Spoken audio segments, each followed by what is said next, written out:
નમસ્કાર વિદ્યાર્થી મિત્રો, હું નિલદીપસિંહ ગોહિલ આપ સૌનું ફરી એકવાર સ્વાગત કરું છું આપણી યુટ્યુબ ચેનલ એનએમજી ઇન્સ્ટિટ્યૂટ ઓફ હેલ્થમાં.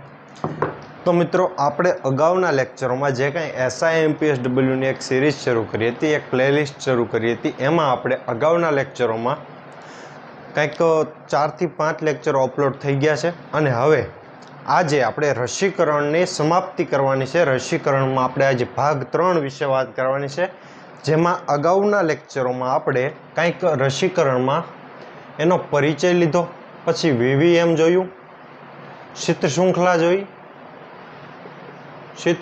જોઈ, બરાબર છે. પછી રસીકરણનું ટાઈમ ટેબલ જોયું આપણે, બરાબર, કઈ રસી ક્યારે આપવી, ટાઈમ ટેબલ જોયું. તો આવી કંઈક વાત આપણે અગાઉના લેક્ચરોમાં કરી નાખી, બરાબર છે. VVM જોયું, શીત શૃંખલા જોઈ, પછી ટાઈમ ટેબલ જોયું, પરિચય લીધો, રસી કોને કહેવાય, રસી શું કઈ રીતે કાર્ય કરે, ભાગ 1 અને ભાગ 2 આપણે જોઈ નાખ્યો. હવે આજના ભાગમાં આપણે આજના લેક્ચરમાં આપણે શું વાત કરવાની છે? તો આજના લેક્ચરમાં આપણે EPI expanded programme of immunisation અને UPI વિશે વાત કરીશું, બરાબર છે. પછી આપણે એડવર્ટ ઇવેન્ટ ફોલોઈંગ ઇમ્યુનાઇઝેશન વિશે વાત કરવાના છીએ. રસીકરણને લીધે ઉદ્ભવતા જોખમો વિશે આપણે વાત કરવાના છીએ. જોખમોની સાથે સાથે જોખમોને નિવારવાના જે એની સારવાર છે, જોખમોની સારવાર છે એની વાત કંઈક કરશું આપણે, બરાબર છે. તો આવી રીતે કંઈક આટલી આપણે વાત કરવાની છે આજના લેક્ચરમાં, બરાબર છે. અને પછી આપણે રસીકરણની સંપૂર્ણ જાહેર કરી દઈશું. પછી બીજી એક વાત કરી દઉં કે રસીકરણમાં આપણે એટલું શીખ્યા, એટલું ઇનફ છે રસીકરણમાં. હવે એક ટોપિક બાકી રહેશે, વેક્સિન પ્રિવેન્ટેબલ ડિસીઝ, બરાબર. 6 થી 9 કે 10 જેટલા રોગ આવે આમાં, કે જે વેક્સિન એટલે કે રસીકરણથી અટકાવી શકાય એવા રોગોમાં 6 થી 10 જેટલા રોગો આવે છે. પોલિયો આવે, શીતળા આવે, ઓરી આવે, અસબડા આવે, બરાબર. પછી તો કે TB આવે, બરાબર, પર્ટુસિસ આવે, ડિપ્થેરિયા આવે, ટીટનેસ આવે. તો એવા જે રોગો છે એની વિશે આપણે અત્યારે રસીકરણમાં વાત નહીં કરીએ. રસીકરણમાં આપણે એની વાત નહીં કરીએ, પણ કરવી પડે, પણ આપણે કરશું નહીં, કારણ કે આનો જે કોન્સેપ્ટ છે એ મેં સરસ મજાનો રોગો જ્યારે હું લઈશ, જ્યારે હું તમને ભણાવતો હોઈશ, બરાબર છે, ડિસીઝ વિશે જ્યારે આપણે વાત કરતા હોઈશું, રોગો વિશે, બરાબર, ત્યારે મેં સરસ મજાનું એનું આખું એક તૈયાર કર્યો છે કોન્સેપ્ટ. એમાં જો મારે રોગો તમને કાયદેસર રીતે ભાગ પાડી, બરાબર, ચેપી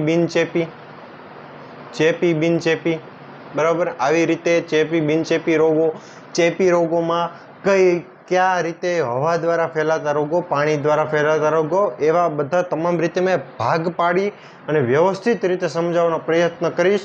એટલે આ જે રોગો છે એ આપણે છૂટા છવાયા નહીં સમજવી, એને એક સાથે રોગોના આખા પ્લેલિસ્ટમાં આપણે જોઈ લઈશું, બરાબર છે. રોગોનો આખો જ્યારે હું લેક્ચર લાવીશ ત્યારે એમાં એની સાથે આપણે જોઈ લઈશું. એટલે આ વેક્સિન પ્રિવેન્શન ડિસીઝ એ મેં એક બાકી રાખ્યું છે અને એ આપણે રોગોમાં ભણીશું, બરાબર છે. હવે રસીકરણના ભાગ 3માં આપણે આજે વાત કરવાની છે EPI અને UPIની. તો હવે વાત કરીએ તો સૌથી પહેલા આપણે વાત કરીએ કે રસીકરણ એ બધી શરૂઆત ક્યારથી થઈ? તો એમાં જો આ બધી શરૂઆત છે એ 1796માં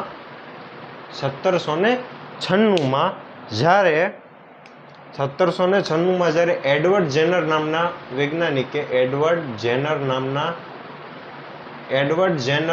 વૈજ્ઞાનિકે શીતળાની રસીની શોધ કરી ત્યારથી થઈ, બરાબર છે. એડવર્ડ જેનર 1796માં શીતળાની રસીની શોધ કરી અને ત્યાર પછી આ બધી વસ્તુ જે છે તે શરૂ થઈ, બરાબર છે. હવે જો આ એડવર્ડ જેનરે શીતળાની રસીની શોધ કરી, બીજું શું કામ કર્યું એડવર્ડ જેનરે? તો એડવર્ડ જેનરે આપણને એક શબ્દ આપ્યો અને એ શબ્દ આપણે અત્યારે ભણીએ છીએ. એ શબ્દ તો કે એડવર્ડ જેનરે આપણને રસીકરણ શબ્દ આપ્યો. રસીકરણ શબ્દ જે છે એ કોણે આપણને આપ્યો? તો કે એડવર્ડ જેનરે આપ્યો. અને બીજું એક રસી શબ્દ છે એ કોણે આપ્યો? રસી શબ્દ છે, વેક્સિન શબ્દ છે, વેક્સિન, આ વેક્સિન શબ્દ છે એ કોણે આપ્યો? તો વેક્સિન શબ્દ છે એ આપણને લુઈસ પાશ્ચરે આપ્યો. કોણે આપ્યો? લુઈસ પાશ્ચરે.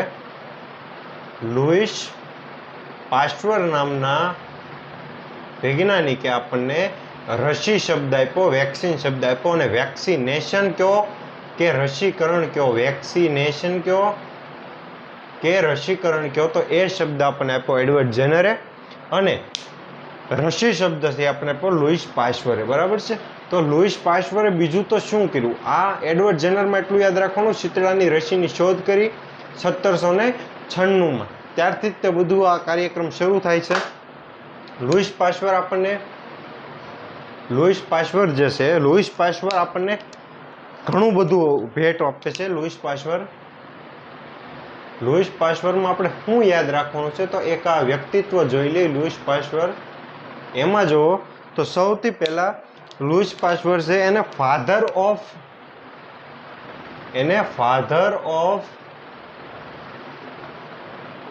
મોડર્ન માઇક્રોબાયોલોજી કહેવામાં આવે છે. હું ફાધર ઓફ મોડર્ન માઇક્રોબાયોલોજી કહેવામાં આવે છે.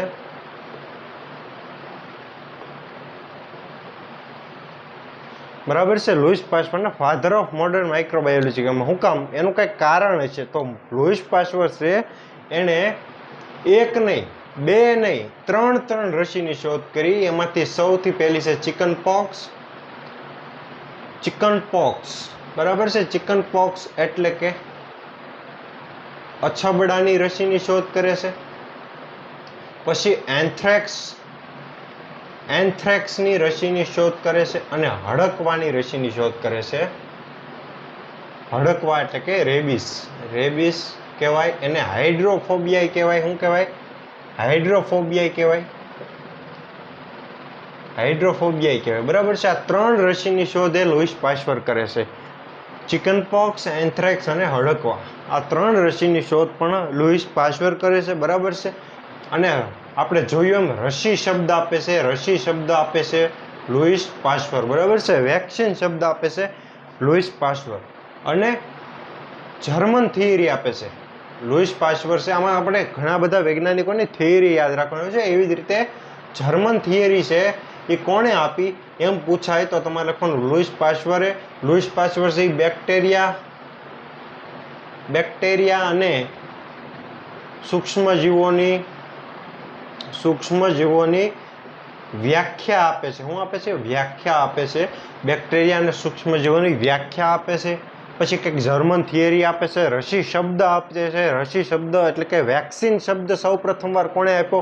તો લુઈસ પાશ્ચરે આપ્યો. 3 રસીની શોધ કરે છે.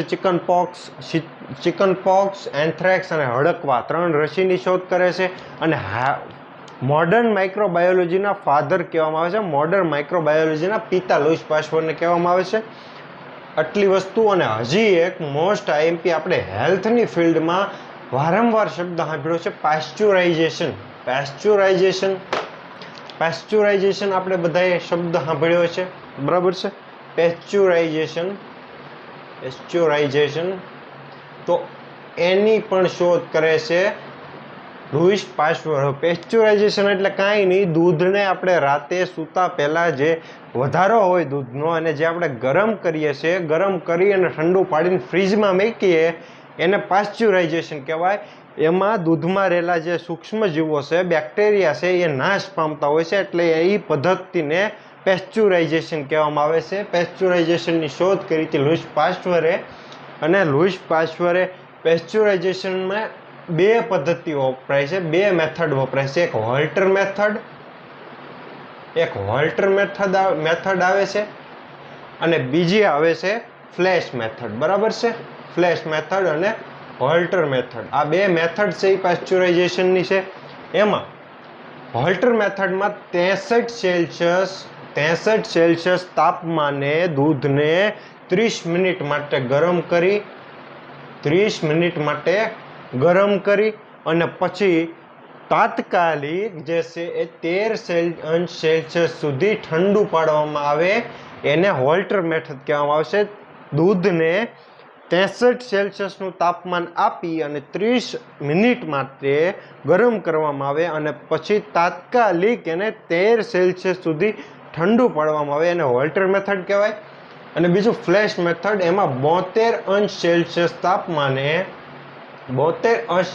તાપમાને 115 મિનિટ સુધી 115 મિનિટ સુધી ગરમ કરી અને તાત્કાલિક 13 અંશ સેલ્સિયસ સુધી ઠંડુ પાડવામાં આવે તો એને 115 ને 150 મિનિટ સુધી, બરાબર છે, 150 મિનિટ સુધી એને ગરમ કરવામાં આવે અને 13 અંશ સેલ્સિયસે તાત્કાલિક ઠંડુ પાડવામાં આવે. ફ્લેશ મેથડ કહેવાય. તો આ કંઈક પેસ્ચ્યુરાઇઝેશન, એનું પણ શોધક હતા લુઈસ પાસ્ચર, બરાબર છે. પેસ્ચ્યુરાઇઝેશનની મદદથી તમે ઘણા બધા માઇક્રોબેક્ટેરિયમ ટ્યુબરક્યુલોસિસના જે બેક્ટેરિયા છે એનો પણ તમે સાફ કરી શકો છો. એને સાફ કરી શકો છો. સ્ટ્રેપ્ટોકોકલ હોય, બરાબર છે, એવા બધા બેક્ટેરિયાને તમે આમાં સાફ કરી શકો છો.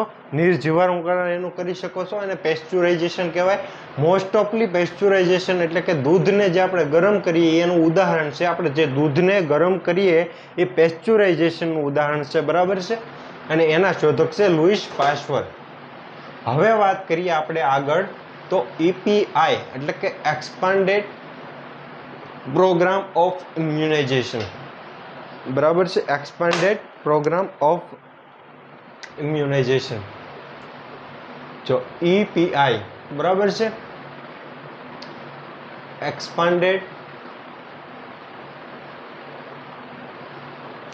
એક્સપાન્ડેડ પ્રોગ્રામ ઓફ ઇમ્યુનાઇઝેશન, પૂરું નામ છે EPI નું એક્સપાન્ડેડ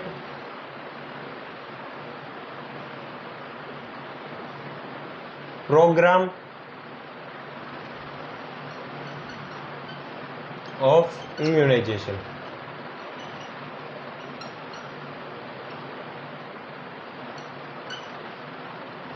બરાબર છે. તો એક્સપાન્ડેડ પ્રોગ્રામ ઓફ ઇમ્યુનાઇઝેશન, આમાં તમને બે સાલવારી જોવા મળશે, 1974 અને 1978. 1974 અને 1978, બરાબર છે. તો જો 1974માં આ પ્રોગ્રામ છે એ શરૂ કરવામાં આવ્યો હતો, અમુક તબક્કે શરૂ કરવામાં આવ્યો હતો અને ત્યારબાદ સંપૂર્ણ રીતે અમલ એનો 1978માં કરવામાં આવ્યો હતો. સંપૂર્ણ રીતે અમલ એનો 1978માં કરવામાં આવ્યો હતો, બરાબર છે. હવે આ પ્રોગ્રામમાં આપણે કેટલી વસ્તુ યાદ રાખવાની છે? આ પ્રોગ્રામમાં આપણે 3 ટોપિક, ખાલી 3 મુદ્દા યાદ રાખશું. 3 મુદ્દા યાદ રાખશું ખાલી.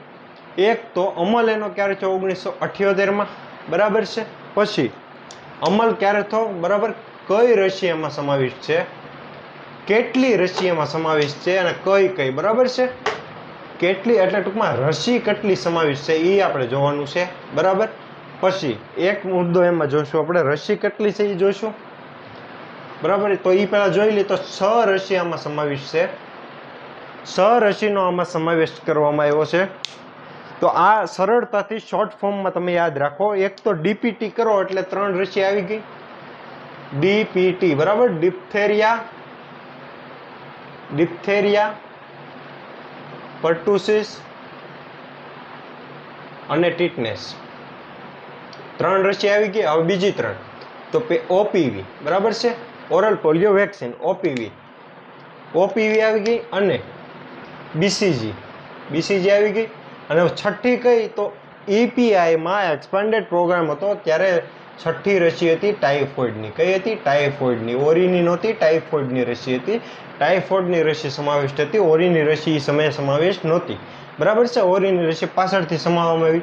બીસીજીની રસી છે એને આપવાની આપણી જે છૂટ ભારત સરકારે ક્યારે આપી? તો 1962. સાલવારી યાદ રાખજો.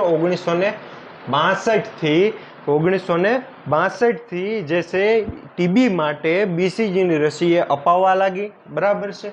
અને ટાઇફોઇડની રસી એ સમયે અપાતી હતી.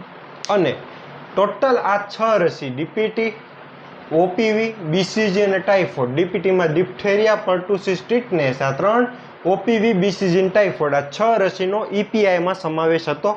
ત્યારબાદ EPI દરમિયાન તે 1990માં, EPI દરમિયાન નહીં, પણ આ 2 ટોપિક ખાલી યાદ રાખવાના છે EPIમાં. એક તો અમલ 1978માં થાય છે બીજું 6 રસી DPT, diphtheria પર્ટુસિસ tetanus, OPV, BCG અને ટાઇફોઇડ, આ 6 રસીનો જે છે એ ઈપીઆઈમાં સમાવેશ કરવામાં આવતો હતો, સમાવેશ થતો હતો.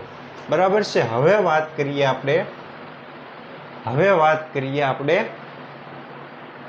હવે વાત કરવાની છે આપણે યુપીઆઈની. તો હવે યુઆઈપી મારે બોલવામાં મિસ્ટેક થાય છે, પણ યુઆઈપી નામ છે એનું, યુઆઈપી યુનિવર્સલ ઇમ્યુનાઇઝેશન પ્રોગ્રામ. બરાબર છે. Universal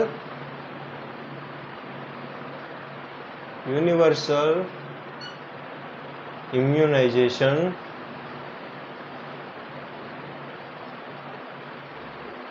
programme. તો જો યુનિવર્સલ ઇમ્યુનાઇઝેશન પ્રોગ્રામમાં સૌથી પહેલાં એની સાલવારી જુઓ તો એનો અમલ થાય છે 1985માં. તારીખ પણ આપેલી છે તો કે 19 નવેમ્બર 1985માં અમલ થાય છે યુઆઈપી યુનિવર્સલ ઇમ્યુનાઇઝેશન પ્રોગ્રામ. અને યુઆઈપી છે એ ભારતનો વિશ્વમાં જે યુઆઈપી શરૂ છે, યુનિવર્સલ ઇમ્યુનાઇઝેશન પ્રોગ્રામ જે વિશ્વ લેવલે શરૂ છે, એમાંથી ભારતનો જે યુઆઈપી છે યુનિવર્સલ પ્રોગ્રામ ઇમ્યુનાઇઝેશન પ્રોગ્રામ એ સૌથી મોટો, વિશ્વમાં સૌથી મોટો પ્રોગ્રામ છે રસીકરણનો, યુઆઈપી. બરાબર છે. આ ખાસ યાદ રાખજો, યુઆઈપી જે ભારતનો છે એ સૌથી મોટો છે વિશ્વમાં. બરાબર છે. હવે તો કે આમાં કયા કયા રોગોનો સમાવેશ થતો હતો એ એક જોઈ લે. આમાં પણ ઓલાની જેમ જ તે ઈપીઆઈની જેમ જ તે આમાં પણ 6 રોગો સામેની રસીનો સમાવેશ થાય છે. આમાં ફરક શું છે એ જોઈએ. તો આમાં ડીપીટી છે, ડિપ્થેરિયા પર્ટુસિસ ટીટનેસ છે, તો કે હા. ઓપીવી છે, હા. અને બીસીજી છે, હા. તો 6ઠી રસી એક ટાઇફોઇડની જે એ સમયે દેવાતી, એની બદલે આમાં ઓરીની રસી અપાવવા લાગી. એ એક ફરક છે. ઓરીની રસી આમાં એડ થઈ ગઈ અને ટાઇફોઇડની રસી નીકળી ગઈ. હાલમાં ટાઇફોઇડની રસી એ એવા એપિડેમિક વિસ્તારોમાં જ આપવામાં આવે છે, કાર્યક્રમમાં સમાવિષ્ટ નથી. આ બે વસ્તુ થઈ ગઈ. હવે યુઆઈપીનો મુખ્ય ધ્યેય શું હતો?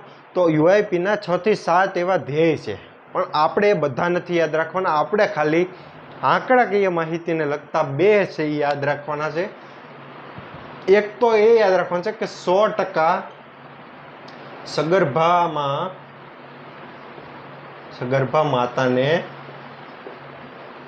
ટીટી અપાયેલું હોવું જોઈએ. બરાબર છે. 100% સગર્ભા માતાઓને ટીટી અપાયેલું હોવું જોઈએ. ટીટીની રસી છે એ મળી એવી હોવી જોઈએ. 100% કવરેજ એનો હોવો જોઈએ.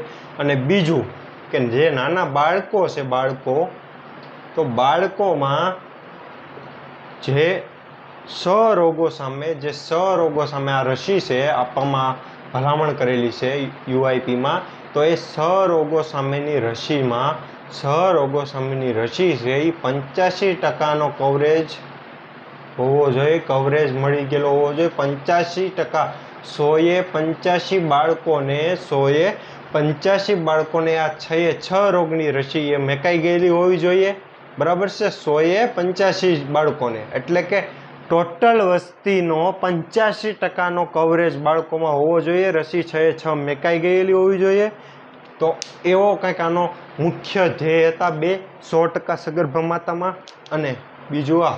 બરાબર છે. અને આ કાર્યક્રમ દરમિયાન જ 1990ની સાલમાં 1990ની સાલમાં ઓરીની રસીની સાથે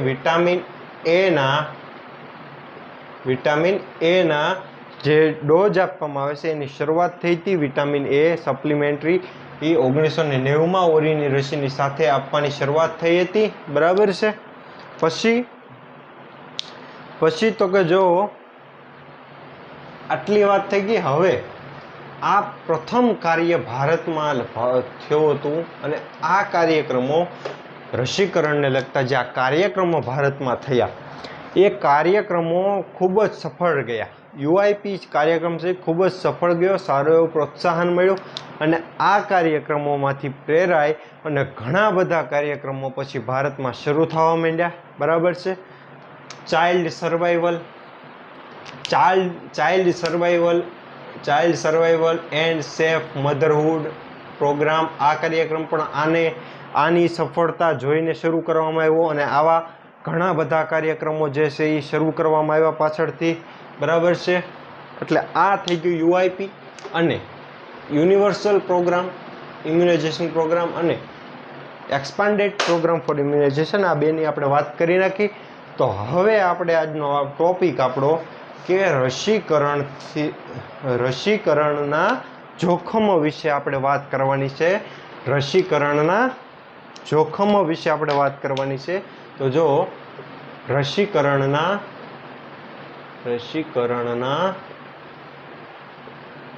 જોખમો. બરાબર છે. રસીકરણના જોખમો. હેઝાર્ડ્સ ઓફ ઇમ્યુનાઇઝેશન.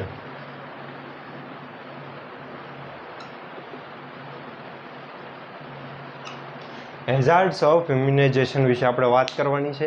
તો એમાં સૌ પ્રથમ હેઝાર્ડ્સ ઓફ ઇમ્યુનાઇઝેશનમાં તમે જુઓ તો હેઝાર્ડ્સ ઓફ ઇમ્યુનાઇઝેશનમાં જે છે એ સ્થાનિક પ્રતિક્રિયા. પહેલું આપણે જોઈએ તો સ્થાનિક પ્રતિક્રિયા જોવા મળે છે. બરાબર છે. લોકલ રિએક્શન આપણને જોવા મળે છે. પહેલું છે તો કે સ્થાનિક પ્રતિક્રિયા. સ્થાનિક પ્રતિક્રિયા. બરાબર છે. એને આપણે લોકલ રિએક્શન કહેશું. શું કહેશું? લોકલ રિએક્શન કહેશું.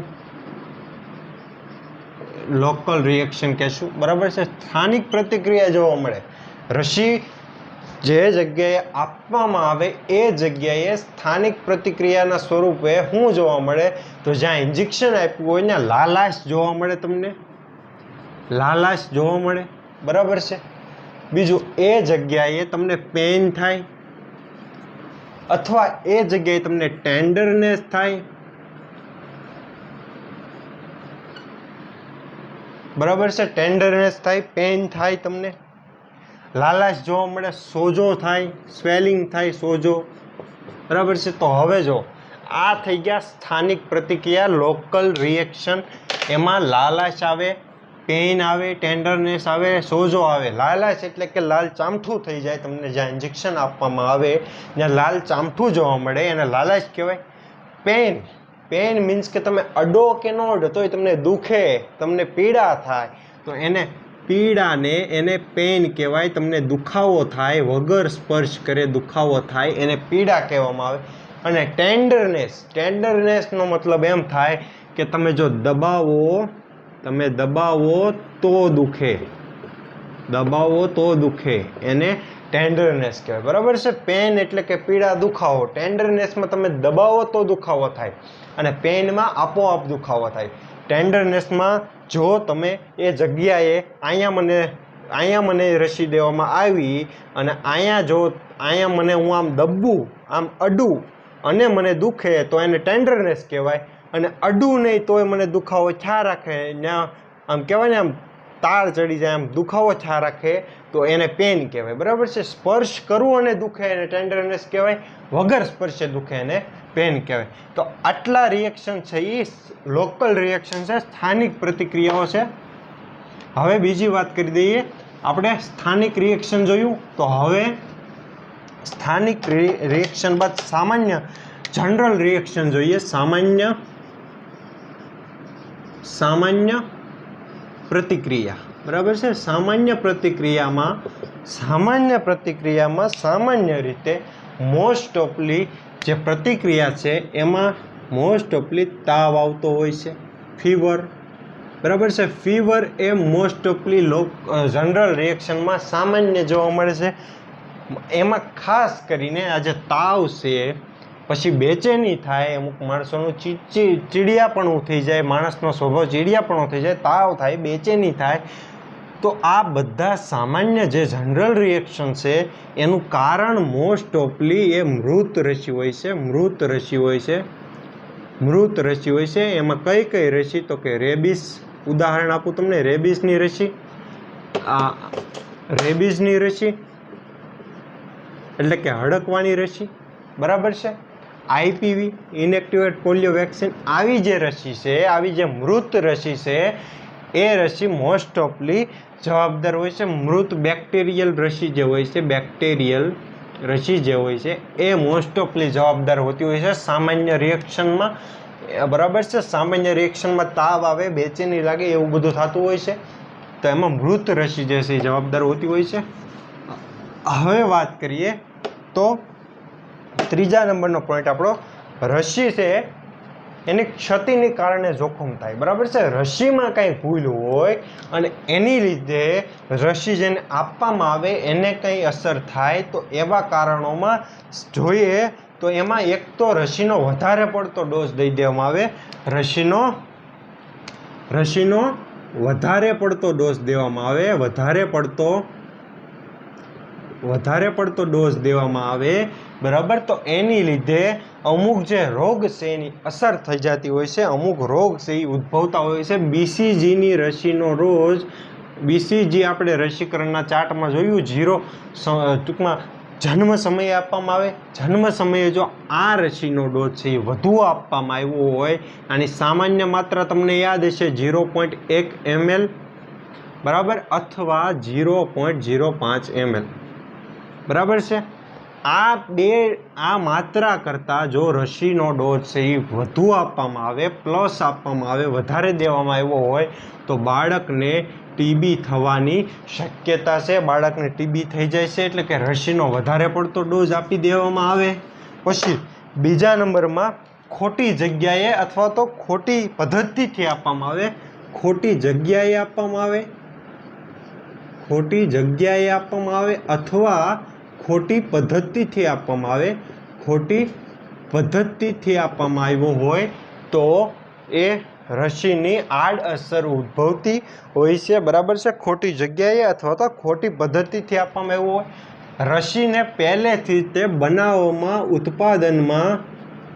ઉત્પાદનમાં કંઈ ખામી રહી ગયેલી હોય, મીન્સ કે ઉત્પાદન, હવે માનો કે જીવંત રસી બનાવવામાં આવે તો એમાં જે તે રોગના બેક્ટેરિયા છે, બરાબર છે, એ જીવિત હોય છે, પરંતુ એની જે તીવ્રતા છે એ ઘટાડવામાં આવે છે, તીવ્રતા ઘટાડવામાં આવે છે. પણ ઉત્પાદનમાં ખામી એટલે શું કે એકાદા બેક્ટેરિયાની તીવ્રતા છે એ ઘટાડવાના બદલે એવી ને એવી રહી હોય, અને એ બેક્ટેરિયા છે એ જેવો ટૂંકમાં રોગ ફેલાવી શકવાની શક્યતા ધરાવતો હોય, રોગ ફેલાવી શકવાની એ જે ક્ષમતા ધરાવતો હોય, એવો રહી ગયો હોય, તો એ છે રોગ ઉદ્ભવ કરી શકે છે, રોગ એ ફેલાવી શકે છે, અને એને કહેવાય ઉત્પાદન ખામી.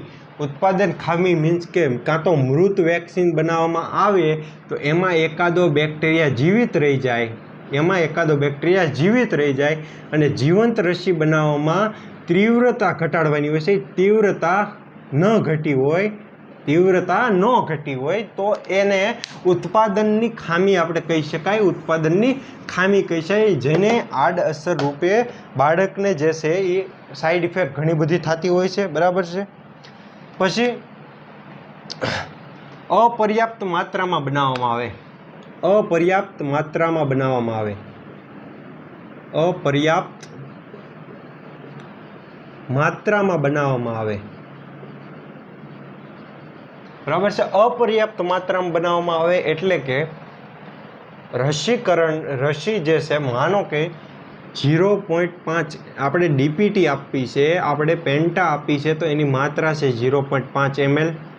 બરાબર છે, IM ઇન્ટ્રામસ્ક્યુલર આપણે એને આપવાની હોય છે. તો અપર્યાપ્ત માત્રામાં બનાવવામાં આવે એનો મતલબ એમ કે માત્રા નો ઓછી દેવામાં આવે, પણ જે રસીને ડાયુલન્ટ સાથે મિક્સ કરીને આપવાની હોય, ડાયુલન્ટ સાથે મિક્સ ભેળવી અને આપવાની હોય. ઓરીની રસી એક્ઝામ્પલ લઈ લ્યો તો ઓરીની રસી છે એ ડાયુલન્ટ સાથે મિક્સ કરીને આપવાની હોય છે. તો એમાં આ ઓરીની રસી છે એનો જે પાવડર હોય, આનો પાવડર હોય, અને ડાયુલન્ટ છે એ પ્રવાહી હોય. આ બંનેની યોગ્ય માત્રામાં મિક્સ કરવામાં આવે તો ઓરીની રસી છે એ અસરકારક રહે. અને જો યોગ્ય રીતે મિક્સ કરવામાં ન આવે તો એ અસરકારકતા ગુમાવી દેતી હોય છે. તો એમાં પાવડરની માત્રા ઘટી ગઈ હોય, પ્રવાહીની માત્રા વધી ગઈ હોય, તો એવી રીતે અપર્યાપ્ત માત્રામાં બનાવવામાં આવ્યું હોય તો એ રસી છે એ અસરકારકતા ગુમાવી દે છે. બીજા નંબરે અશુદ્ધિઓ ભળી જતી હોય છે. અશુદ્ધિઓ કેવી રીતે ભળે? તો અશુદ્ધિઓ છે જે ડાયુલેન્ટ દ્વારા બનાવવામાં આવેલી રસી હોય તો એ રસીમાં યોગ્ય સ્ટરીલાઇઝેશન મેથડનો ઉપયોગ ન કરવામાં આવ્યો હોય, ઓટોક્લેવિંગનો ઉપયોગ ન કરવામાં આવ્યો હોય, જંતુરહિતતાનું ધ્યાન ન રાખવામાં આવ્યું હોય, અપૂરતા બરોબર જાળવવામાં ન આવ્યું હોય તો એની હિસાબે અશુદ્ધિઓ છે એ રસીમાં જે છે એ ગળી જતી હોય છે અને એ છે એ શરીરને નુકસાન કરતી હોય છે. એની લીધે આ જે જોખમો છે, હેઝાર્ડ્સ ઓફ ઇમ્યુનાઇઝેશન એ ઉદ્ભવતા હોય છે. બરાબર છે. પછી સ્ટોરેજમાં પ્રોબ્લેમ હોય, સ્ટોરેજમાં પ્રોબ્લેમ હોય કંઈક. બરાબર છે. રસીનું સ્ટોરેજ બરાબર ન થતું હોય એવું કંઈ બની શકે. તો આપણે જોયું શીત શૃંખલા જોઈએ, આપણે રસીને છે એ યોગ્ય ટેમ્પરેચરે જાળવી રાખવી પડે. ગમે તે જગ્યાએ તમે ટ્રાન્સપોર્ટ કરો રસીને તો પણ એની જે ટેમ્પરેચર છે એ એમાં ફેરફાર ન થવો જોઈએ. તો એમાં ફેરફાર થાય, એમાં સ્ટોરેજનો પ્રોબ્લેમ થાય તો પણ રસી જે છે એ પોતાની ક્ષમતા છે એ ગુમાવી દેતી હોય છે અને રસી રોગ સામે રોગ પ્રતિરોધન ઉત્પન્ન કરવાની શક્તિ પણ ગુમાવી દેતી હોય છે. પછી બીજી વાત કરીએ હવે, તો અમુક વસ્તુ જે છે એની પ્રતિબંધિતતા હોય છે, એનું ધ્યાન ન રાખવામાં આવે. પ્રતિબંધિત વસ્તુઓનું ધ્યાન રાખવામાં ન આવે. પ્રતિબંધિત વસ્તુ એટલે કે ઓપીવીની વાયલ છે તો ઓપીવીની વાયલ ઉપર વીવીએમ લગાડવામાં આવ્યું હોય. આ વીવીએમ લગાડવામાં આવ્યું હોય તો આ વીવીએમ છે એને જોઈ અને પછી ઓપીવીનો ઉપયોગ કરવાનો હોય છે. પણ આ ભાગ છે એ ઘાટો થઈ ગયો હોય અને એક્સપાયરી ડેટ હોય અને તમે વાપરો તો એ પ્રતિબંધિતતાનો તમે ઉલ્લંઘન કર્યો કહેવાય અને આ એક્સપાયર રસી ગણાય અને એ છે એ સાઈડ ઇફેક્ટ ઊભી કરતી હોય છે. તો એ ખાસ ધ્યાન રાખવાનું. બરાબર છે. પછી બીજી વાત કરીએ તો સ્ટરીલાઇઝેશન, જેમ આપણે જોયું અશુદ્ધતામાં સ્ટરીલાઇઝેશન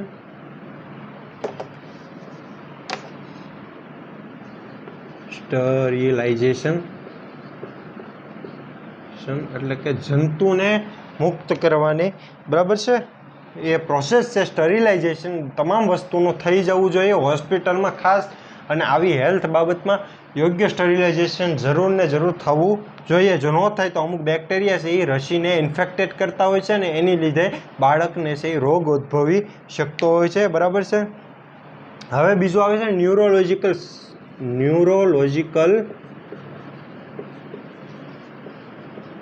ઇન્ફેક્શન. બરાબર છે. સંક્રમણ. ન્યુરોલોજિકલ સંક્રમણમાં શું હોય? તો ન્યુરોલોજિકલ સંક્રમણમાં અમુક જે રસી છે, સીરમ રસી જે છે, અમુક સીરમ રસી કહેવાય, સીરમ વેક્સિન કહેવાય, જેને નામ લખવું અહીંયા જુઓ તમે, હડકવાની હોય. બરાબર છે. પછી એન્ટી સ્નેક વેનમ હોય, સાપ દંશ સામેની જે રસી આપવામાં આવે એ એન્ટી સ્નેક વેનમ હોય. પછી એન્ટી ડિપ્થેરિયા વેનમ હોય, હડકવાની રસી હોય. બરાબર છે. આવી જે બધી રસી છે એન્ટી ટિટેનિક હોય. તો આવી જે રસી છે સીરમ વેક્સિન જેને કહેવાય, હડકવાની હોય, આ એન્ટી સ્નેક વેનમ હોય, પછી એન્ટી ડિપ્થેરિયા સીરમ હોય, એડીએસ હોય. બરાબર છે. એન્ટી ટિટેનિક સીરમ હોય. તો આવી જે સીરમ રસી જે છે, સીરમ વેક્સિન છે, એને યોગ્ય માત્રામાં ન આપવામાં આવે તો એ છે એ માણસના ચેતાતંત્ર ઉપર ડાયરેક્ટ અસર કરતું હોય છે. ન્યુરોલોજિકલ સંક્રમણ છે એ ઉદ્ભવ કરી શકતું હોય છે. આવી રસીઓને ખાસ જે છે એ સ્ટરીલાઇઝેશન પ્રોસેસ, ઓટોક્લેવિંગ પ્રોસેસની સાથે બરાબર છે આપવામાં આવે. ઓટો ડિસેબલ સિરિંજ જે છે એની સાથે આપવામાં આવે તો સંક્રમણ ઘટાડી શકાતું હોય છે. બરાબર છે. પછી ડીપીટી અથવા પછી જે આ ડીપીટીની રસી છે અથવા તો કોઈ અન્ય ઇન્જેક્શન છે, કોઈ અન્ય ઇન્જેક્શન છે, તો હવે કોઈ બાળકના શરીરમાં પોલિયોના ઓલરેડી અમુક ટકા વાયરસ બેક્ટેરિયા જે છે એ બાળકના શરીરમાં છે, હાજર છે, બરાબર છે. અને તમે ડીપીટીની રસી આપો અથવા તો કોઈ અન્ય ઇન્જેક્શન આપો તો એ જે આ પોલિયોના જે બેક્ટેરિયા કે વાયરસ જે પડ્યા હોય એના જે ઉદ્ભવન અવધિ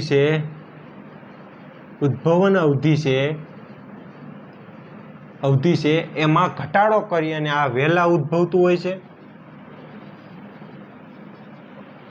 હવે જો સમજો, માનો કે કોઈ બાળકના શરીરમાં બરાબર છે, પોલિયો વાયરસ ઓલરેડી છે, બાળકના શરીરમાં પોલિયો વાયરસ ઓલરેડી છે અને બાળકને ડીપીટીની રસી આપવામાં આવે અથવા તો અન્ય કોઈ વેક્સિન આપવામાં આવે, તો બાળકના જે પોલિયોના જે ઓલરેડી છે એની ઉદ્ભવન અવધિ છે, અમુક ચોક્કસ નક્કી કરેલી ઉદ્ભવન અવધિ છે, તો એ ઉદ્ભવન અવધિ પછી બતાવવાના હોય લક્ષણો, એની બદલે આ ઇન્જેક્શન, આ રસીના કારણે એ જે ઇન્ફેક્શનના જે પોલિયોના જે એની ઉદ્ભવન અવધિ પૂરી થયા પહેલાં એની અસર બતાડી દે, એના લક્ષણો બતાડી દેતા હોય છે. એટલે એક અસર આ થઈ ગઈ ડીપીટી અને અન્ય વસ્તુ જે ઇન્જેક્શન આપવાથી પોલિયોના જે ઉદ્ભવન અવધિ છે એમાં ઘટાડો થઈ અને વહેલા પોલિયોની અસર થઈ જતી હોય છે. આ વાત થઈ ગઈ. હવે આપણે જોવાનું છે જોખમોની રસી, હઝાર્ડ્સ ઓફ ઇમ્યુનાઇઝેશન, જોખમો જે જોયા તો એની હવે આપણે સારવાર જોવાની છે, જોખમોની સારવાર જોવાની છે, બરાબર છે. સારવાર જોઈએ આપણે તો સારવારમાં સૌથી પહેલાં તો તમને આ બાળકને એન્ફાઇલેક્સિસ ટૂંકમાં કંઈ એલર્જીક રિએક્શન ન થાય એની માટે એન્ટીસીરા અને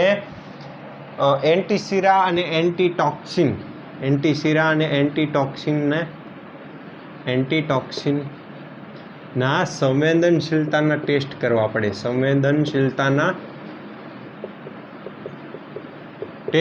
પડે, બરાબર છે. આ ટેસ્ટમાં શું હોય, એન્ટીસીરા એટલે આપણે જોઈએ હડકવા, anti snake venom, anti diphtheria serum, બરાબર છે. આવી જે સિરમ વેક્સિન છે. અને એન્ટીટોક્સિન એટલે શું, તો કે ડીપીટી છે, ટીટી છે, ટીડી છે. તો આને ટોક્સિક વેક્સિન કહેવાય, બરાબર છે. આ બે જે છે સિરમ વેક્સિન, આને સિરમ વેક્સિન કહેવાય, અને ટોક્સોઇડ વેક્સિન કહેવાય, ટોક્સિક વેક્સિન કહેવાય, બરાબર છે. આના જે સંવેદનશીલતાનો ટેસ્ટ બાળકનો કરવામાં આવે અને જો એ બાળક સંવેદનશીલ નીકળે તો આ રસી તેને સાઈડ ઇફેક્ટ થઈ શકે, તો આ રસી એને જિંદગીભર જીવન પર્યંત એને ક્યારેય નહીં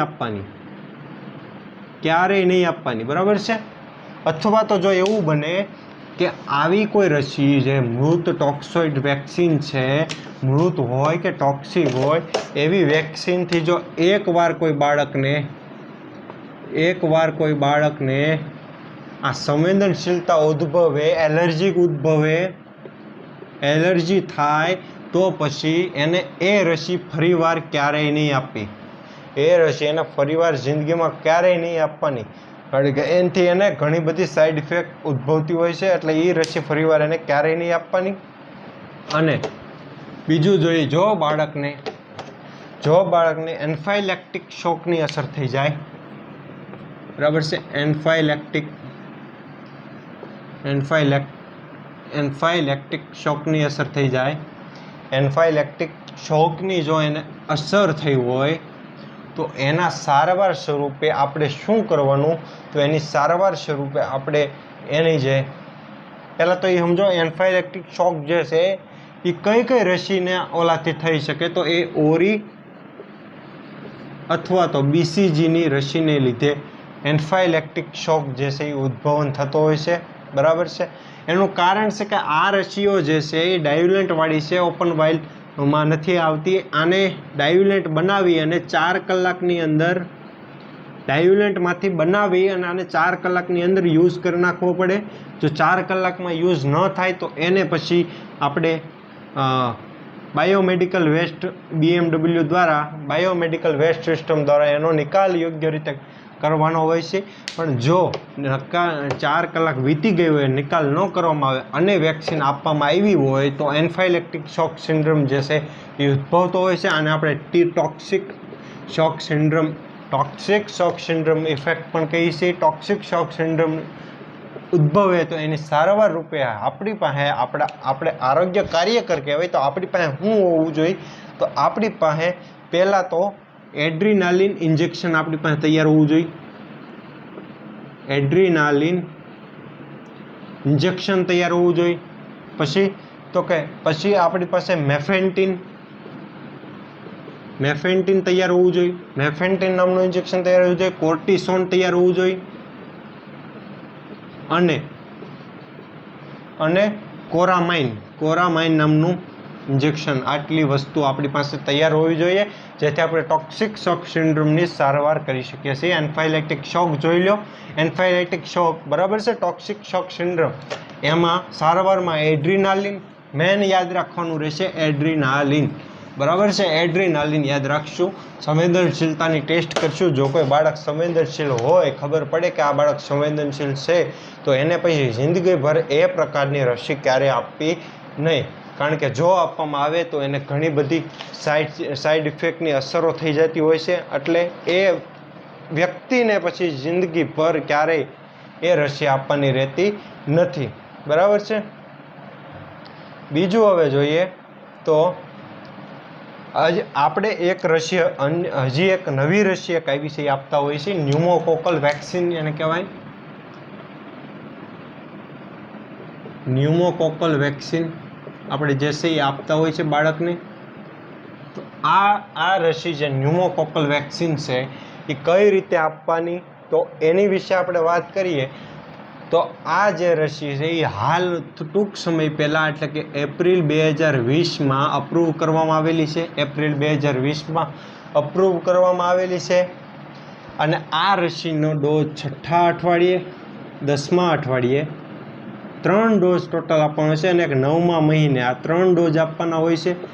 માત્રા સેમ ટુ સેમ 0.5 mlની અને IM ઇન્ટ્રામસ્ક્યુલર આપવાના હોય છે. આ ન્યુમોકોકલ વેક્સિન એક આપણે વચમાં જોઈ લઈએ. બરાબર છે. ન્યુમોકોકલ વેક્સિન બરાબર એપ્રિલ 2020માં એને અપ્રૂવ કરવામાં આવી. એપ્રિલ 2020માં અપ્રૂવ કરવામાં આવી. 3 ડોઝ 6-10 અઠવાડિયે અને 9મા મહિને 3 ડોઝ આપવામાં આવે છે. 0.5 ml અને IM ઇન્ટ્રામસ્ક્યુલર આપવામાં આવે છે.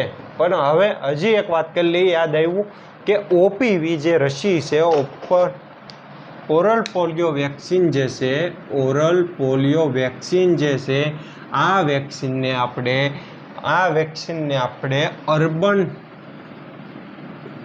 અર્બન વેક્સિનનું નામ મળેલું છે. અર્બન વેક્સિન જે છે એને બિરુદ મળેલું છે. શું કામ તો કે એનું કારણ છે OPVને લાંબા સમય સુધી સંગ્રહ કરી શકાય છે. લાંબા સમય સુધી સંગ્રહ કરવા માટે આને -15°C થી -25°C સુધીનું તાપમાન માફક આવે છે. આ શીત સંવેદી રસી નથી. બરાબર છે કે તાપમાન વધવાથી બગડી જાય એવી રસી નથી. એટલે આને આપણે અર્બન વેક્સિન OPVને કહેતા હોઈએ છીએ. બરાબર છે. હવે મુદ્દો ભટક્યા વગર આપણે આપણા મુદ્દા ઉપર આવી તો આપણે જોવાનું છે હવે એડવર્ટ ઇવેન્ટ ફોલોઈંગ ઇમ્યુનાઇઝેશન. રસીકરણ કર્યા બાદના થતી અસરો. તો એમાં પ્રકાર આપેલા છે રસીકરણ બાદ થતી અસરોમાં. તો જો પહેલો જે થાય સૌથી પહેલો એ છે માઇલ્ડ પ્રકાર આવે છે. માઇલ્ડ પ્રકાર એટલે કે એને સામાન્ય કહેવાય. શું કહેવાય? સામાન્ય કહેવાય. સામાન્ય પ્રકારનો. એમાં શું થાય તો કે એમાં કાંઈ ન થાય. સામાન્ય પ્રકારનો હોય, સોજો થાય, સોજો જોવા મળે, લાલાશ જોવા મળે અને દુખાવો જોવા મળે. આ વસ્તુ થાય માઇલ્ડ પ્રકારના સામાન્ય AEFIમાં. પછી આવે મોડરેટ આવે. પછી શું આવે? મોડરેટ. બરાબર. મોડરેટમાં કાંઈ નહીં, મધ્યમ પ્રકારનો હોય છે. મધ્યમ પ્રકારનો એમાં શું થાય તો એમાં જો એમાં જે છે એ ઝાડા ઉલટી જોવા મળે, ઝાડા ઉલટી અને તાવ જોવા મળતો હોય છે. ઉચ્ચ પ્રકારનો ઊંચો તાવ આવી જતો હોય છે, મોડરેટ થઈ ગયું. હવે વાત કરીએ તો કે સિરિયસમાં એક હોય છે સિરિયસ, એક હોય છે સિવિયર. હવે આવે છે સિવિયર એટલે કે તીવ્ર, સિવિયર, અને એક હોય સિરિયસ. બરાબર, સિરિયસ ગંભીર. સિવિયર એટલે કે તીવ્ર પ્રકારનો AEFI, અને સિરિયસ એટલે કે જીવલેણ હોય, જીવલેણ થઈ ગયો હોય એવો. બરાબર છે. એમાં બેમાં જોઈ લઈએ તો એન્ફાઇલેક્ટિક, સિવિયરમાં એન્ફાઇલેક્ટિક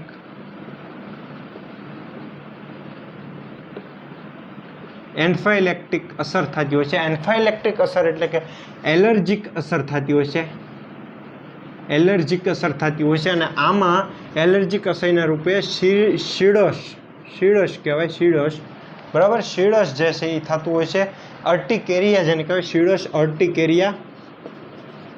અર્ટિકેરિયા જોવા મળે છે.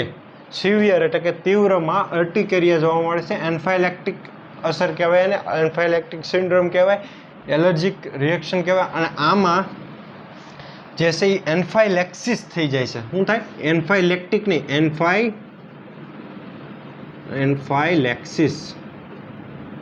એન્ફાઇલેક્સિસ મીન્સ કે એન્ફાઇલેક્સિસ એટલે કે ગંભીર પ્રકારનું એલર્જીક રિએક્શન થવું એને એન્ફાઇલેક્સિસ કહેવાય. ગંભીર પ્રકારનું રિએક્શન થાય, એમાં બાળક બેભાન થઈ શકે.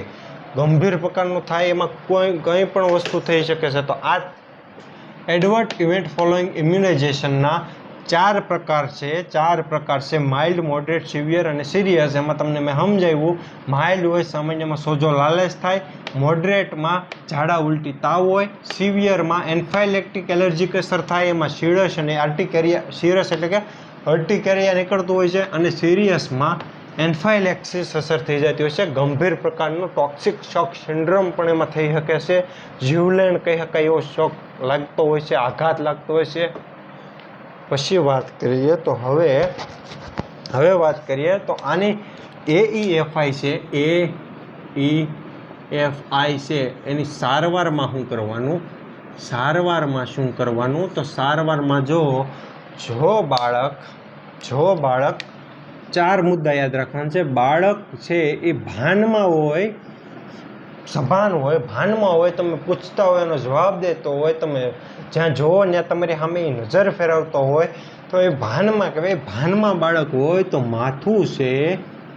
માથું બાળકનું જે છે એ પગના લેવલ કરતાં નીચું રાખવું. માથું છે એ પગ કરતાં નીચું રાખવાનું બાળક ભાનમાં હોય ત્યારે. બાળક બેભાન હોય, બાળક જે છે એ બેભાન હોય તો માથું જે છે, માથું એ પગના લેવલ કરતાં ઊંચું રાખવું. માથું છે એ બેભાન હોય ત્યારે ઊંચું રાખવાનું, ભાનમાં હોય ત્યારે નીચું રાખવાનું. બરાબર છે. પછી આ એડવર્ટ ઇવેન્ટ ફોલોઈંગ ઇમ્યુનાઇઝેશનમાં જ્યારે ટોક્સિક શોક સિન્ડ્રોમની અસર થઈ જતી હોય છે, એન્ફાઇલેક્સિસ થઈ જતો હોય છે, જીવલેણ એલર્જીક રિએક્શન બની જતું હોય છે, ત્યારે બાળકના ધબકારા છે એ ઘટી જતા હોય છે કાં વધી જતા હોય છે. તો એવા સમયમાં બીપી જે છે, બ્લડ પ્રેશર વધી જાય, બીપી વધે, બ્લડ પ્રેશર વધે. બરાબર, તો પગ છે એ શરીર કરતાં, બીપી વધે તો પગ છે એ શરીર કરતાં ઊંચા રાખવા. અને જો બીપી ઘટે તો પગ છે એ શરીર કરતાં નીચા રાખવા. બરાબર છે. આ 4 મુદ્દા ખાસ યાદ રાખજો સારવારના ભાગરૂપે. હવે આપણે વાત કરવાની છે AEFIની જે આરોગ્ય કાર્યકર પાસે હોય કીટ, એમાં શેનો સમાવેશ થાય એની વિશે આપણે વાત કરવાની છે. તો એડવર્ટ ઇવેન્ટ ફોલોઈંગ ઇમ્યુનાઇઝેશનની કીટમાં સૌથી પહેલાં તો આરોગ્ય કાર્યકર પાસે એડ્રીનાલિનનું ઇન્જેક્શન ફરજિયાત હોવું જોઈએ. ઇન્જેક્શન જે છે એ ફરજિયાત હોવું જોઈએ. કેટલી માત્રાનું? તો કે 1 ml નું ઇન્જેક્શન હારે રાખવાનું, દેવાનું નથી, હારે રાખવાનું છે. 1 ml નું ઇન્જેક્શન દેવાનું નથી, દેવાનું આથી અડધું નથી. બરાબર છે. 1 ml ઇન્જેક્શન હારે રાખવાનું, તો એની પહેલાં આપણે જોઈ લઈએ 1 ml ઇન્જેક્શન હારે હોય તો એમાંથી આપવાનું કેટલું, તો કે 0.01 ml પ્રતિ કિલો વજન દીઠ, પ્રતિ કિલો શરીરના વજન દીઠ 0.01 ml. સામાન્ય રીતે વધુમાં વધુ 0.5 ml આપવાનું હોય છે, 0.5 ml વધુમાં વધુ આપવાનું હોય છે, વધુમાં વધુ 0.5 ml આપવાનું હોય છે. આને 0.5 એટલે કે 20 યુનિટ થયું, આને 20 યુનિટ કહેવાય. 1 ml ને 40 યુનિટ કહેવાય, બરાબર છે. આને 20 યુનિટ કહેવાય. 0.5 ml વધુમાં વધુ આપવાનું હોય છે. આ થઈ ગયું એડ્રીનાલિન. હવે બીજી આ કીટમાં બીજો શેનો સમાવેશ થાય છે એ જોઈ લે. તો બીજું આમાં હાઇડ્રોકોર્ટિઝોન નામનું ઇન્જેક્શન અથવા ટેબ્લેટ, હાઇડ્રોકોર્ટિઝોન, બરાબર છે. હાઇડ્રોકોર્ટિઝોન છે એ 200 mg માં રાખવાનું છે ભાઈ. ટેબ્લેટ છે, ઇન્જેક્શન નથી, સોરી મારી ભૂલ થાય છે. ટેબ્લેટ છે, ટીકડી છે, 200 mg માં રાખશું, બરાબર છે. બીજી કઈ ટીકડી રાખશું, તો બીજી ટેબ્લેટ આપણે PCM પેરાસિટામોલ રાખશું. પેરાસિટામોલની માત્રા જોઈ લો, 15 mg 15 મિલીગ્રામ પ્રતિ કિલો વજન દીઠ, એટલે કે 10 કિલો વજનવાળું બાળક હોય તો એને પ્રતિ mg વજન દીઠ, બરાબર છે. તો 10 કિલોનું હોય તો 10 kg ગુણ્યા 15 mg બરાબર 150 mg ની માત્રા એને આપવાની હોય છે. 150 mg ની માત્રા એ બાળકને આપવાની હોય છે. અને બાળક સામાન્ય રીતે 10 થી 12 kgનું હોય છે. તો આમાં આશરે આપણે એમ કહી શકીએ કે 150 mg ની માત્રાવાળા 150 mg ની માત્રાની ટેબ્લેટ બાળકને દિવસમાં 3 થી 4 વાર આપવાની, 3 થી 4 વાર આપવાની રહેશે, બરાબર છે. આ થઈ ગયું PCM. આ 3 દવાઓ હારે રાખવાની છે. અને બીજી સપ્લિમેન્ટરીના ભાગરૂપે આપણે શું હારે રાખવાનું, તો એ જોઈ લઈએ. કે એડ્રીનાલિન, હાઇડ્રોકોર્ટિઝોન, એની માત્રા તમને લખાવી યાદ રાખજો, બરાબર છે. પછી આપણે આને આપવા માટે બીજું મટીરિયલ આપણે જોઈએ, કોટન જોઈએ, સ્લેબ જોશે, એ બધું તો વાત થઈ ગઈ અલગ. હવે આપણે સિરીઝ કઈ જશે, આપણે 24 G માપની નીડલ આપણે રાખવાની છે હારે, બરાબર છે. 0.1 ml થી 0.5 ml સુધીના ઓટો ડિસેબલ સિરીઝ આપણે હારે રાખવાની છે. ઓટો ડિસેબલ સિરીઝ આપણે હારે રાખવાની છે 0.1 ml થી 0.5 ml સુધીની, બરાબર છે. પછી તો કે IV ફ્લુઇડ જો ચડાવવાની જરૂર પડે, તો IV ફ્લુઇડમાં આપણે રિંગલ લેક્ટેટ, RL એટલે રિંગલ લેક્ટેટ, NS એટલે નોર્મલ સલાઇન, ડેક્સ્ટ્રોટ નોર્મલ સલાઇન, આ 3 વસ્તુ આપણે હારે રાખશું, બરાબર છે. પછી જો તો એક આપણે IV સેટ હારે રાખશું, બરાબર છે. પછી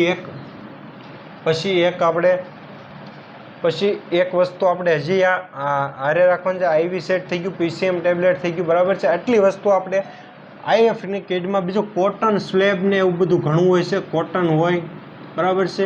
મોજા, એના ઓલા ગ્લોબ ને એ બધું રાખવાનું હોય છે. પણ આપણે આટલી વસ્તુ આપણે યાદ રાખવાની છે, એ યાદ રાખી લેજો.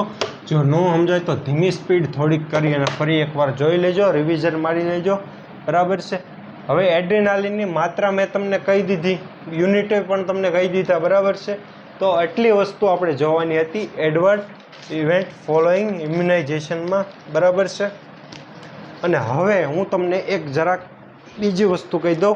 આપણે BMW એટલે કે બાયોમેડિકલ વેસ્ટ મેનેજમેન્ટ, બાયોમેડિકલ વેસ્ટના નિયમો પ્રમાણે જે વેસ્ટ હોય એનો નિકાલ કરવાનો હોય છે. તો એમાં આપણે શું જોવાનું છે, તો એમાં ખાલી 2 મુદ્દા જોવાના છે. કે જે વેક્સિનની વાઇલ હોય એ ભરેલી હોય તો કયા થેલીમાં નિકાલ કરવો, અને ખાલી હોય તો કઈ થેલીમાં, કઈ બેગમાં નિકાલ કરવો. તો એમાં જો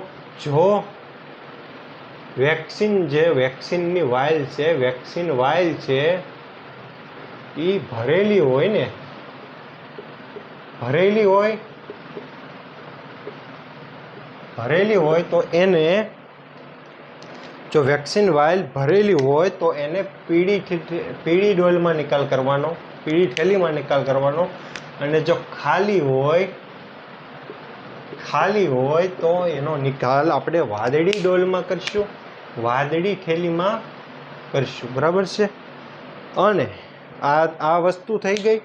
હવે વેક્સિનેશન આપણે રસીકરણમાં હવે બાકી શું છે તો એ તમને કહી દો. એડવર્ટ ઇવેન્ટ ફોલોઈંગ ઇમ્યુનાઇઝેશન આપણે જોયું, સમજ્યા. બરાબર છે. આ જોઈ લો એક. બરાબર છે, પીળી અને વાદળી. હવે શું જોવાનું રહ્યું? હવે તો આપણે અમુક AEFIના નામ અને કઈ રસીના લીધે થાય છે એ જોવાનું છે. તો એની હું તમને PDFમાં ફોટો તમને સરસ મજાનો મારી ટેલિગ્રામ ચેનલમાં મૂકી દઈશ, અને એ ચેનલની લિંક છે એ આમાં ડિસ્ક્રિપ્શનમાં આપેલી છે. તો તમે ટેલિગ્રામ ચેનલમાં જોડાઈ જાઓ અને એ લઈ લ્યો. બરાબર છે. બીજું જે મેં તમને રસીકરણની ફેક્ટ બાબતો કીધી હતી, ફેક્ટ બાબતો જે મેં તમને તથ્યો ભણાવવાના કીધા હતા, તો એ ભણાવે મેળ આવે એમ નથી. એટલે એ તથ્યોને પણ હું એક PDF બનાવી અને ટેલિગ્રામમાં મૂકી દઈશ, તો તમે ત્યાંથી ડાઉનલોડ કરી લેજો. બરાબર છે. એટલે હવે આપણો રસીકરણનો જે પાર્ટ છે એ આખો સંપૂર્ણ આપણે સમાપ્તિ જાહેર કરવી. એની પહેલાં આપણે હજી એક વેક્સિન નવી આવી છે એની વિશે વાત કરી લઈએ.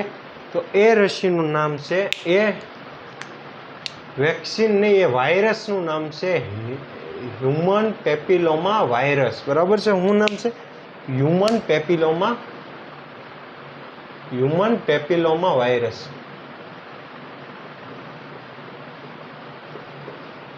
આ વાયરસથી શું થાય? તો આ વાયરસથી સર્વાઇકલ કેન્સર થતું હોય છે. સર્વાઇકલ કેન્સર હ્યુમન પેપિલોમા વાયરસથી થાય છે. તો સર્વાઇકલ કેન્સર જે છે, બરાબર છે, સર્વાઇકલ કેન્સર થાય છે. હ્યુમન પેપિલોમા વાયરસ છે એના સ્ટ્રેઇન હોય છે, સ્ટ્રેઇન. વાયરસના પ્રકાર કહીએ આપણે ગુજરાતીમાં, સ્ટ્રેઇન હોય છે. એ કેટલા છે? 9 પ્રકારના છે. 9 પ્રકારના છે. એમાંથી આ સર્વાઇકલ કેન્સર માટે જવાબદાર, સર્વાઇકલ કેન્સર માટે જવાબદાર સ્ટ્રેઇન છે એ 4 છે: 6, 11, 16, 18. બરાબર છે. આ 4 છે: 6, 11, 16, 18. આ 4 સ્ટ્રેઇન છે એ સર્વાઇકલ કેન્સર કરતા હોય છે. અને આની માટે 2 વેક્સિન ઉપલબ્ધ છે માર્કેટમાં. એક છે ગાર્ડાસિલ અને બીજી છે સર્વારિક્સ. બરાબર.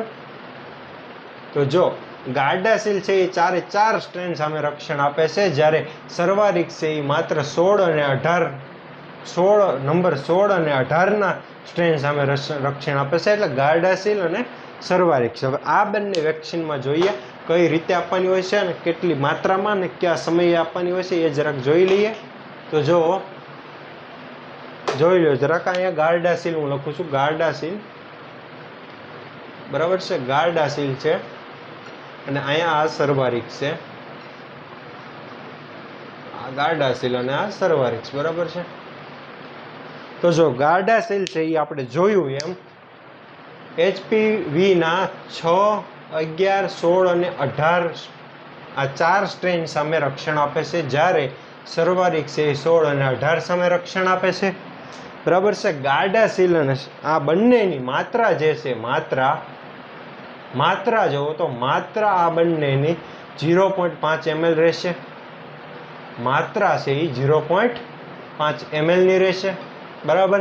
પછી જો માત્રા 0.5 ml ની રહેશે અને વે ઓફ ઇમ્પ્લિમેન્ટ, આ શરીરનો દાખલ કરવાનો માર્ગ છે IM ઇન્ટ્રામસ્ક્યુલર બંનેનો રહેશે. બરાબર છે. અને સમયગાળો તો કે સમયગાળો રહેશે, ગાર્ડાસિલનો સમયગાળો છે 0. બરાબર છે. 0, 2 અને 6. અને આનો રહેશે 0, 1 અને 6. આ 0, 1 અને 6 મીન્સ કે પહેલો ડોઝ જ્યારે આપો, બરાબર છે, પહેલો ડોઝ જ્યારે આપો 0, બરાબર છે, ત્યારબાદ 2 મહિના બાદ બીજો ડોઝ આપવાનો, અને ત્યારબાદ 4 મહિના બાદ ત્રીજો ડોઝ આપવાનો, એટલે કે છઠ્ઠા મહિનામાં આપવાનો, બરાબર છે. અહીં ગેપ જોઈ લો તમે, પહેલો ડોઝ આ પ્રથમ ડોઝ છે, આ બીજો ડોઝ છે અને આ ત્રીજો ડોઝ છે, આ ત્રીજો ડોઝ છે, બરાબર. પહેલો ડોઝ આપ્યો 0 દિવસે આપ્યો અને બીજો ડોઝ આપ્યો એ 2 મહિના પછી આપ્યો. ક્યારે? 2 મહિના પછી આપ્યો, બરાબર છે. પછી બીજો ડોઝ આપ્યો, બીજો ડોઝ બીજા મહિને આપ્યો, પછી ત્રીજો ડોઝ ઠેઠ છઠ્ઠા મહિને આપ્યો, એટલે કે 4 મહિનાના ગેપે આપ્યો. ક્યારે? 4 મહિનાના ગાળે આપ્યો. આ વાત થઈ ગઈ ગાર્ડાસિલની. અને આવી જ રીતે સર્વારિક્સમાં 016 એટલે કે એક પ્રથમ અને બીજા ડોઝ વચ્ચે, પ્રથમ ડોઝ, બીજો ડોઝ, ત્રીજો ડોઝ, પહેલા અને બીજા ડોઝ વચ્ચે 1 મહિનાનું અંતર અને બીજા અને ત્રીજા ડોઝ વચ્ચે તો કે 5 મહિનાનું અંતર રહેશે, 5 મહિનાનું અંતર રહેશે, બરાબર છે. આ એક વસ્તુ થઈ ગઈ. IM દેવાનો છે, ઇન્ટ્રામસ્ક્યુલર આપવાનો છે, બરાબર. અને 0.5 ml ની માત્રામાં આપવાનું છે. તો આ વાત થઈ ગઈ હ્યુમન પેપિલોમા વાયરસની વિશે. બીજી હવે કાંઈ વાત યાદ આવતી નથી, કાંઈ બાકી રહેતું નથી. રસીકરણનું ચેપ્ટર આજે આપણે સમાપ્ત કર્યું. હવે પછી આપણે મસ્તીનો ટોપિક, ખૂબ જ ઉપયોગી હેલ્થમાં એવો પ્રશ્ન હોય જ તે તમારે એ ટોપિક કરવો જ પડે એવો ટોપિક એટલે કે રોગો, બરાબર છે, ડિસીઝ. તો આ રોગો જે છે, આ ડિસીઝ જે છે એની હું અલગ પ્લેલિસ્ટ શરૂ કરવાનો છું, અલગ પ્લેલિસ્ટ શરૂ કરીશ. એટલે જે વ્યક્તિ હજી સબસ્ક્રાઇબ, શેર, લાઇક નથી કર્યું એ સબસ્ક્રાઇબ કરી નાખે, બેલ આઇકન દબી દે, જેથી આવનારા તમામ વિડીયોની નોટિફિકેશન એની સુધી પહોંચી રહે. અને બીજું, આ સિરીઝમાં આપણે હવે અગાઉ ફરી નવા એક કોન્સેપ્ટ સાથે, ફરી નવા એક વિડીયો સાથે મુલાકાત કરીશું. તો આજે રસીકરણની જે છે એ સમાપ્ત કરીએ અને હવે નવા લેક્ચર સાથે મળશું. આપણી જે ઓલરેડી બીજી પ્લેલિસ્ટ ચાલે છે એમાં તો આપણે મળતા રહીશું. જેમ કે પ્લેલિસ્ટમાં આપણે ઇતિહાસ લેવાનો છે એ શરૂ કરવાનું બાકી છે, એ સાહિત્યની શરૂ છે, સાહિત્યમાં આપણે મળશું, બરાબર છે. તો આજે આ લેક્ચર સાથે સમાપ્તિ કરીએ. જય હિન્દ, જય ભારત.